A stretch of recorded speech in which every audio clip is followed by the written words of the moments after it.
7h. Découvrez l'actualité nationale et internationale sur votre radio. Radio Côte d'Ivoire, 88.0. 88.0 Abidjan. 88 FM Abidjan. 24h/24. Radio Côte d'Ivoire. Numéro 1. Numéro 1. Sur l'info. Et le sport.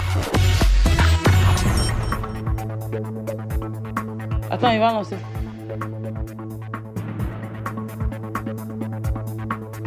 Il est 7h, le journal avec Denise de la Fafiette.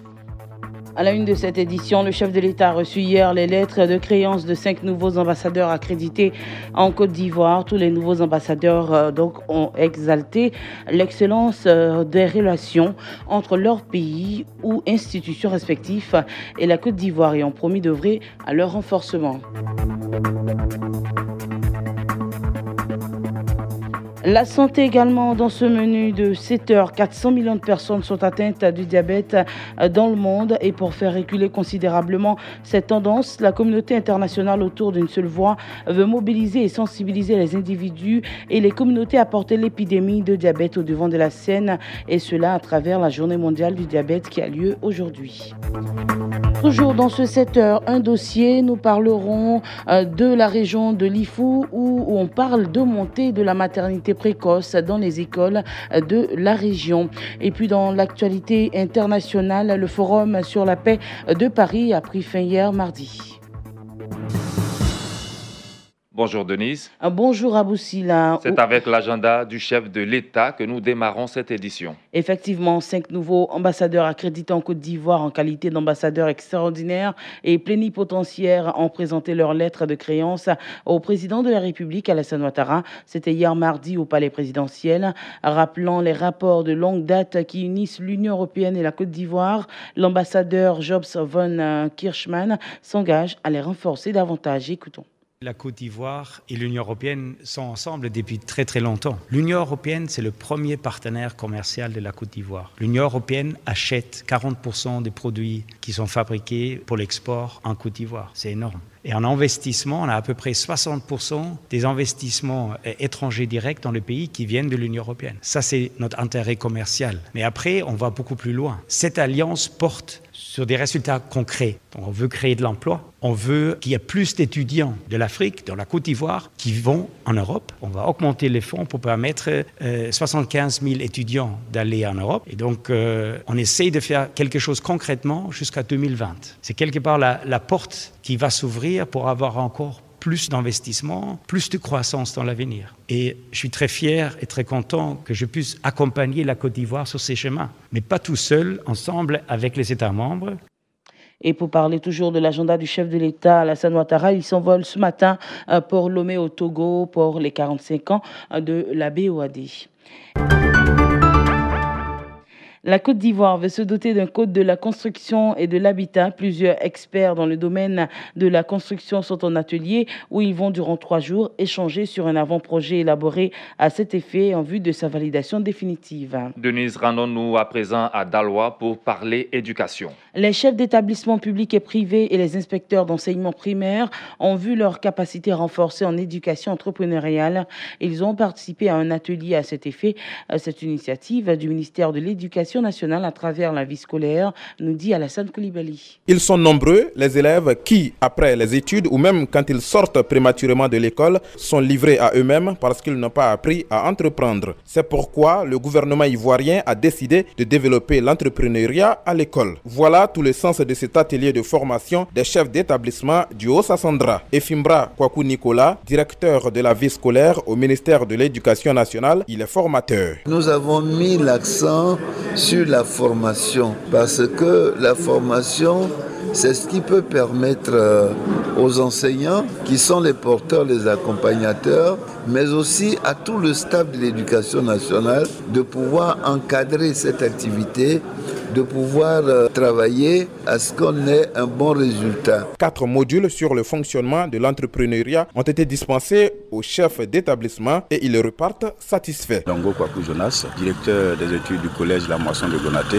Il faut dire que cette formation nous a fait du bien parce qu'elle nous permettra d'inculquer assez de notions dans le domaine de l'entrepreneuriat et à nos enseignants et aussi aux élèves que nous tenons dans nos différents établissements. Kofi Ernest, directeur du collège d'études d'Aloa. Il faut dire que ce que je retiens, c'est que l'entrepreneuriat est une culture qu'il faut inculquer à la jeunesse ivoirienne. Notons que l'atelier du ministère de l'Éducation nationale sur l'entrepreneuriat à l'école a déjà eu lieu dans 27 régions de la Côte d'Ivoire. Alassane Koulibaly, d'Aloa, Radio Côte d'Ivoire. Et pendant ce temps, à Korogo, l'ONG ADEX, Agir pour le développement et l'excellence de Napié, poursuit ses actions sociales en faveur de la scolarisation obligatoire. 256 kits scolaires ont été distribués à des enfants issus de familles à revenus faibles dans toute la commune de Napié. Au cours de cette cérémonie de remise de kits scolaires, le sous-préfet de Napié a invité les parents à mettre un point d'honneur sur la scolarisation de la jeune fille. Écoutons Kwao Sopi. Selon Jacques Danton, grande figure de la Révolution française, après le pain, l'éducation est le premier besoin du peuple. Et le gouvernement de Côte d'Ivoire l'a si bien compris qu'il a rendu l'école obligatoire dès l'âge de 6 ans. L'école étant l'affaire de tous, je voudrais exprimer ma gratitude à tous les cadres de Napié qui l'ont compris et qui contribuent à sensibiliser nos administrés à l'importance de l'école dans l'atteinte des objectifs de développement de l'État de Côte d'Ivoire. Je voudrais saluer l'ONG ADEX et vous exhorter à travailler encore plus afin de rester au sommet, parce que le plus dur, c'est pas de monter au sommet, c'est de s'y maintenir. Éducation, oui. Santé aussi. On en parle dans ce 7h. Denise, aujourd'hui, mercredi 14 novembre, c'est la journée mondiale du diabète. Depuis sa création en 1991, la journée mondiale du diabète est le symbole d'une mobilisation collective. Son objectif, mieux faire connaître le diabète, sa prise en charge et surtout les moyens de le prévenir. Avec 400 millions de personnes diabétiques dans le monde, c'est une véritable pandémie et un enjeu de santé publique majeur. Information, prévention, prise en charge et accompagnement des patients sont des aspects essentiels pour faire reculer la maladie, car dans le monde, une personne sur 2 est atteinte de diabète sans le savoir. Cette fois, on va combiner les deux, éducation, santé, et on en vient au dossier du jour. Dans la région de Lifou, on parle de montée de la maternité précoce dans les écoles de la région. Un fléau préoccupant et persistant qui, selon le Centre régional de la mutualité des œuvres sociales en milieu scolaire de Daoukro, doit interpeller l'ensemble des acteurs du système éducatif de la région. Après plusieurs journées de sensibilisation sur les dangers des grossesses en milieu scolaire, comment venir à bout de ces maternités précoces dans la région? Élément de réponse dans ce dossier réalisé par Honorine Yari. Le dossier du jour. Assises sur les bancs de l'infirmerie des lycées Henri Konan Bédié de Daoukro, des jeunes filles dont l'âge varie entre 14 et 17 ans attendent de récupérer leur certificat d'arrêt de scolarité. Comment en sont-elles arrivées là? C'est avec des voix empreintes d'émotion qu'elles ont répondu à nos préoccupations. Adélie, je suis en classe de 3e, c'était 9 mois. C'était ma première fois, c'est difficile. Adwa, 17 ans, 3e, j'en ai à étudier. Je dis à mes camarades de faire attention. On ne peut pas faire deux choses à la fois. Si c'était à refaire, je ne voulais pas tomber enceinte. Selon Yao Valérie, en charge de la cellule sociale des lycées Henri Konan Bédié, le phénomène des grossesses en milieu scolaire en ce début d'année devient préoccupant. Depuis cette rentrée scolaire, on ne fait que constater les cas de grossesse. La situation est vraiment alarmante. Elles sont très sexuellement actives. Nous sommes qu'en début d'année, au lycée 2, nous avons eu 7 cas de grossesse et au lycée 1, 8 cas de grossesse. Un avis partagé par le coordonnateur du CREMOS de Daoukro, Dr Koulibaly Donatani. Au niveau de la DRENET FP de Daoukro, les chiffres sont montés de 146 cas. L'année scolaire 2016-2017, on passe à 234 cas. 2017-2018, donc je pense qu'il y a lieu de s'alarmer. Le plus petit âge était 11 ans, un élève de CE2. Kofi Georgette, mère d'une jeune élève en grossesse de 7 mois, dit ne pas comprendre le choix de sa fille âgée de 15 ans en classe de 3e. Ma fille, elle va à l'école, très capricieuse. Quand tu lui parles, elle fait semblant de comprendre. Elle connaît les contraceptifs, mais elle a choisi d'être enceinte. Ça m'a fait mal parce que ça peut aussi bloquer ses études. C'est très difficile. Mais bon, on peut pas rejeter son sang. Puis, l'enfant qui l'a enceinté, il reconnaît, mais il n'a pas de moyens. Docteur Koulibaly Donatani, lui, envisage de nouvelles perspectives pour un encadrement véritable des adolescentes pour une année scolaire scolaire réussie. Si le parent commence très tôt à sensibiliser leurs enfants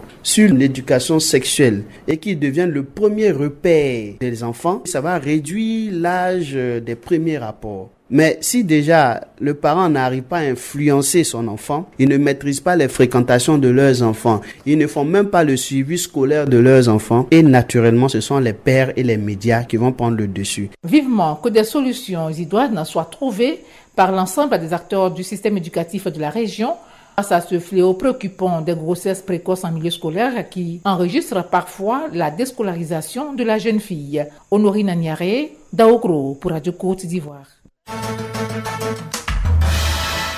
On va en international, l'actualité en une seule page. Le forum sur la paix de Paris s'est achevé hier mardi. Cet événement a clos les commémorations du centenaire de l'armistice qui a mis un terme à la Première Guerre mondiale. 3 jours de réflexion sur les multilatéralismes au service de la paix avec pour but de remettre le dialogue au cœur de la stratégie contre les conflits et la montée du terrorisme. C'est justement ce que certains acteurs d'Afrique de l'Ouest ont essayé de plaider. C'est la fin de ce journal. Nous rappelons les titres. Le chef de l'État, Alassane Ouattara, a reçu hier les lettres de créance de 5 nouveaux ambassadeurs accrédités en Côte d'Ivoire. Et ce matin, le président Alassane Ouattara s'envole pour Lomé au Togo, où il assistera à la célébration des 45 ans de la BOAD, la Banque ouest-africaine de développement. Nous avons parlé également de santé. 400 millions de personnes sont atteintes du diabète dans le monde. Pour faire reculer considérablement cette tendance, la communauté internationale interpelle les acteurs donc politiques et les individus à porter l'épidémie de diabète au devant de la scène.